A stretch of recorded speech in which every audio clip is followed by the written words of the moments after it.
Ջուլիետա Ղազարյան։ Շնորհակալություն, պարոն Թորոսյան, դուրս եմ բերել ամենահաճախ հնչող հարցը, չնայած որ շատ էին, բայց մի խումբ ուսուցիչների կողմից հետևյալ հարցներ հնչում, որ դեռ դեկտեմբեր ամսին, եթե չեմ սխալվում, հարց ու պատասխանի ընթացքում կառավարության հետ հարց ու պատասխանի ընթացքում հնչեց մի հարց ուսուցիչների թոշակից օգտվելու իրավունքի մասին, որովհետև մասնակի, որովհետև եթե չեմ սխալվում, նաև իմ ունեցած տեղեկատվության համաձայն, օրինակ հողակներում այս գործընթացը տեղի է ունենում լիարժեք եւ օգտվում են այս իրավունքից, բայց օրինակ ուսուցչական համայնքից մի քանի բովանդակային առումով նույնն էին շատ նամակները կրկնվող հաճախ, որ հատկապես այնտեղ 91 թվականին ընդունված եւ 25 տարի շարունակեմ,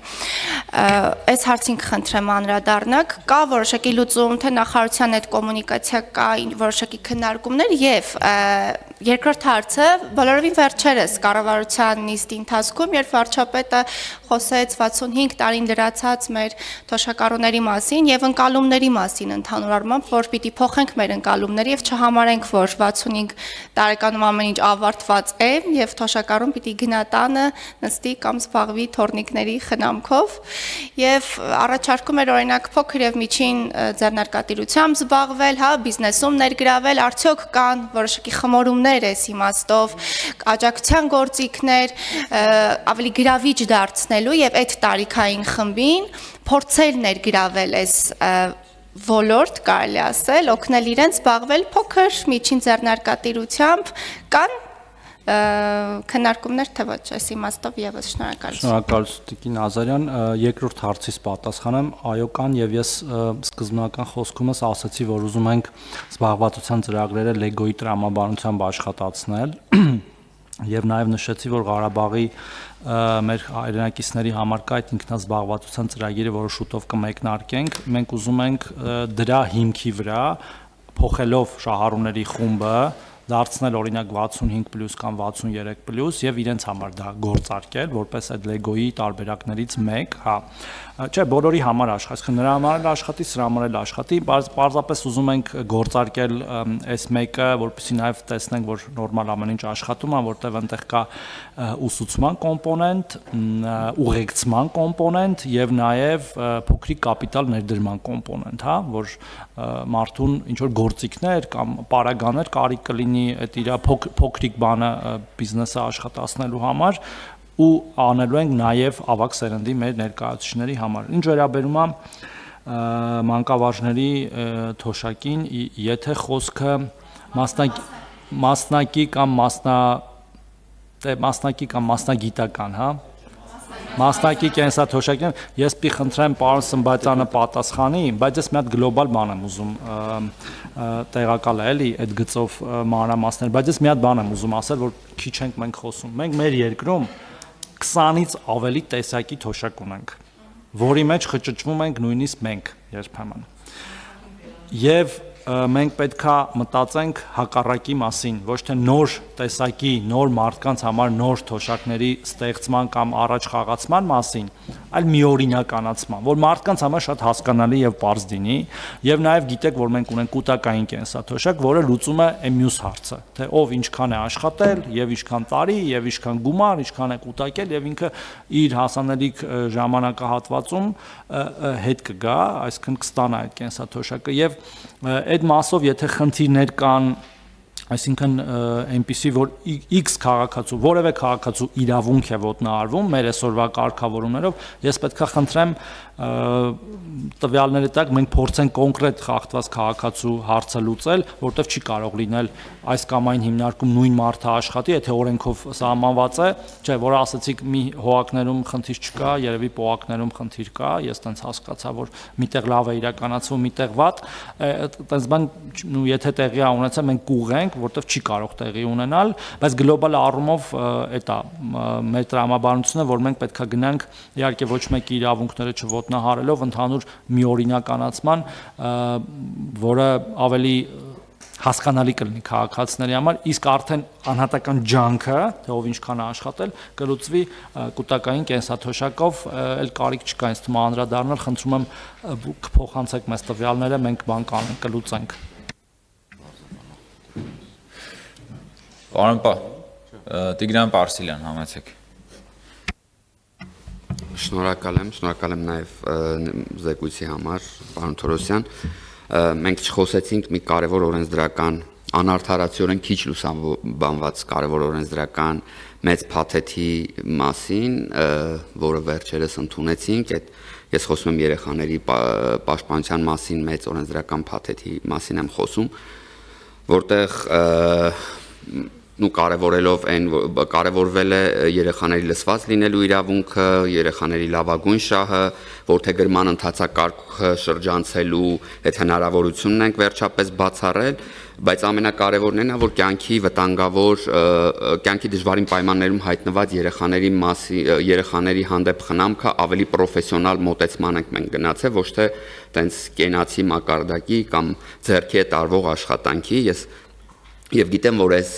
օրենքը ինքը իրականացվելու է, քանի որ շատ մեծ է եւ գետնի վրա շատ անելիքներ ունենք, իրականացվելու է պիլոտային տարբերակով, եթե այստեղ ինչ-որ նորություններ կան կամ բան կուզենայի ներկայացնեք, որտեղ իրական շատ կարեւոր ու շատ լավ նախաձեռնություն է, եւ սրա հետ կապելով նաեւ կուզենայի խոսեք նրա մասին, որ ես դրանից էլ տեղեկացված եմ, որ մենք, ինչպես բոլոր քաղաքակիրթ երկրներում, ծնողական խնամքից զրկված կամ հատուկ խնամքի պահանջ ունեցող երեխաների խնամքը ապաինստիտուցիոնալացման են գնում, այսինքն ընդհանրապես հատուկ կարիքներով երեխաների եւ ծնողական խնամքից զրկված երեխաների խնամքը ապաինստիտուցիոնալացնում ենք, այս մասով եթե ունենք արված աշխատանքներ, որ կարող ենք ներկայացնել, կուզենայի նաեւ դրանից խոսեիք, շնորհակալ եմ։ Շնորհակալություն պարոն Պարսիլյան, դուք իրավարցի եք լայնամասշտաբ բարեփոխումների փաթեթի եւ դրա հետևանքների կամ արդյունքների մասով ինքը այնքան լայնամասշտաբ է, որ աստիճանաբար ենք ուժի մեջ դնելու, նաև աջակցելով համայնքներում կարողություններ զարգացնելով, որտեղ գիտեք, որ խնամակալության եւ հոգաբարձության մարմինները համայնքներում են տեղակայված համայնքապետարաններում ըստ էության, բայց մենք հասկանում ենք, որ նաև նրանք աջակցության կարիք ունեն։ Այդ մասով հիմա մենք ենթաօրենսդրական ակտերի վրա ենք աշխատում եւ այն համակարգերի, այդ թվում թվային, որոնք անհրաժեշտ են լինելու այդ ամբողջ գործընթացը աջակցելու համար, եւ ես շնորհակալ եմ նաև հատկապես ազգային ժողովի պրոֆիլային հանձնաժողովներին այդտեղ մեծ ներդրում ունենալու աշխատանքի եւ սոցիալական հարցերի, մարդու իրավունքների, եւ մենք իրար հետ կշարունակենք աշխատել այդ կարևոր բարեփոխումը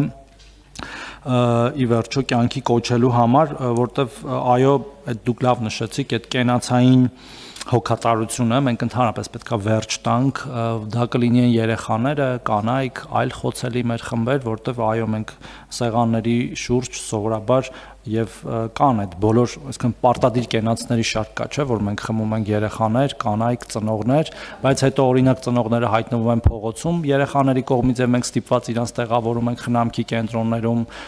ինչը պիտի անենք, որտեվ չեն կարող թողնել փողոցում, երեխաներին ծեծում եւ այլ տեսակի բռնությունների են ենթարկում տանը եւ այդ երեխաներին էլ ենք մենք տանում տեղավորում այլ կենտրոններում, նույնը կանանց ընտանեկան բռնության դեպքերը եւ մենք չպետք է վարանանք այդ թեմաների մասին խոսել։ Ինչ վերաբերում է ապա ինստիտուցիոնալացմանը, ապա մենք ուզում ենք ընդհանրապես ամբողջ խնամքի կտորը ապա ինստիտուցիոնալացնել եւ ոչ միայն կյանքի դժվարին իրավիճակներում հայտնված երեխաների, բայց քանի որ դուք այդ հարցրեցիք, ես դրան անդրադառնամ, դուք գիտեք, որ մենք ունենք իհարկե ճգնաժամային կենտրոններ, որտեղ որ երեխաներին տեղավորում ենք, մենք ունենք եւ մեր ենթակայության նախարարության եւ նաեւ տարբեր հիմնադրամների, հասարակական կազմակերպությունների ներքո գործող, որտեղ որ երեխաներին փորձում ենք հնարավորինս լավ պայմաններում պահել եւ մենք այդ իմաստով առնվազն գոնե փորձում ենք պայմանները բավարարել, ունենք վերանորոգման մեծ աշխատանքներ, հիմա դրա մասին չխոսամ, բայց նաեւ ունենք խնամատար ծնողների ինստիտուտը, հա, որը փորձում ենք զարգացնել, որ երեխաները ընտանեկան պայմաններում շարունակեն մեծանալ, դաստիարակվել, դպրոց գնալ եւ իրենց կարիքները հոգալ, իդեպ պարտադիր չի, որ իրանք արդեն համարվեն առանց ծնողական խնամքի մնացած երեխաներ, որովհետև նաև ճգնաժամային կենտրոններում ապրում են այնպիսի երեխաներ, որոնք դեռ ունեն ծնողներ, բայց տարբեր պայմաններով իրանք չեն ապրում ծնողների հետ իրենց կամքով, հոգաբարձուների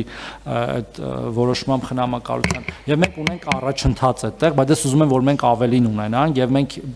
կներեք էլի պարոն Կոնջյան, այս կարևոր է, երկու շաբաթ առաջ ենք մի կարևոր քննարկում ունեցել, թե ինչպես խթանենք խնամատարության ինստիտուտը,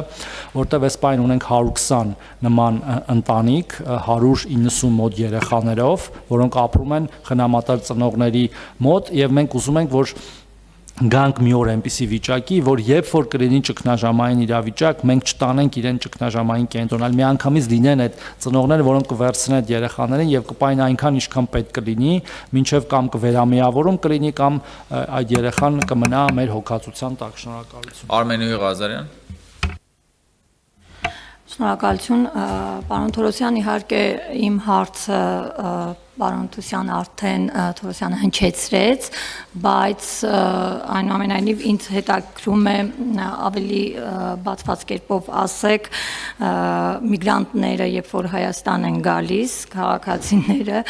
արդյոք կան թվեր, ովքեր աշխատում են առանց պայմանագրերի աշխատանքային։ Տեսեք, ես հիմա թվեր չունեմ, բայց